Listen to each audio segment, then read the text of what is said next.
Hello, ladies. I hope that you are all doing well. Sorry in advance for the glare in my glasses. Okay, so Alicia is giving me the prompt for this week. I have a list of 12 different questions that I will answer quickly. So here we go. Okay.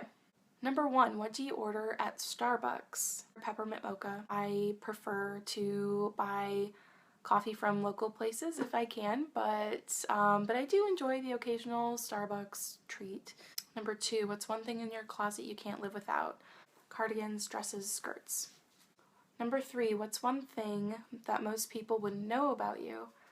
This is a good question, so I had to think about this for a few minutes. For most of my life, I've considered myself to be an extrovert, but over the course of the last maybe 2 years or so, I've really started to rethink that. Maybe I'm an introvert with extroverted qualities. I really enjoy and very much need my alone time and my downtime to recharge, and although I love to be around people, I find myself feeling really stressed out if I don't have some time to myself. So I don't know if I'm an extrovert or an introvert. Maybe I'm more on the bridge between the two. Number 4, name one thing you want to do before you die. Well, I'd like to see the Northern Lights, Aurora Borealis. It would be beautiful. Number 5, what's one food you can't live without? I think that's a tie between guacamole and dark chocolate, not together. Number 6, what's one quote or phrase that you live your life by? This was really hard for me to choose, but I came across this phrase by the late Eleanor Roosevelt when I was in 8th grade and doing a school project, and I made this poster for my project and plastered this quote right in the center. So Eleanor Roosevelt said, "It isn't enough to talk about peace, one must believe in it. It isn't enough to believe in it, one must work at it, and we here today are working at it." That's my quote. Number 7, what's your number 1 most listened to song on iTunes? That is Breeze Blocks by Alt J. I'll play a little snippet. You may contain the urge to run away, but hold her down when soggy clouds and breeze blocks. Shivers in your fever, scream me again. Never kisses, or do you ever send a full stop?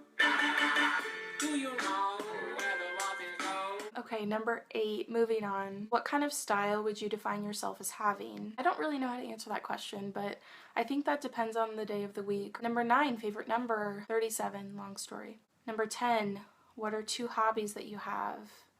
I like to write letters to people. Probably 50% of those letters don't ever get sent, but it's therapeutic for me to write them. Another hobby is wine tasting.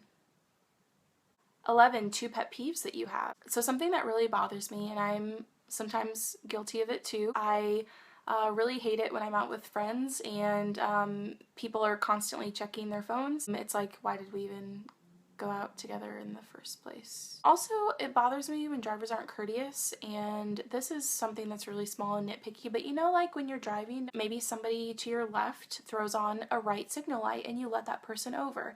Isn't it kind of nice to just see the little hand wave or something to, you know, that person is signifying, hey, thanks. It'd just be nice to receive a wave. Number 12, what is a guilty pleasure that you have? I love to watch old TV show reruns. The Golden Girls, for example, is one of my favorite TV shows, and I have all of the seasons. And lately I've been on this Mary Tyler Moore show kick. So yesterday I was at a flea market with Janine, and I almost bought season 1 of Green Acres, you know, like Green Acres. It's like, I don't know, I think it was started maybe like circa 1965 or something. But anyway, I think that's the end of my 12 questions.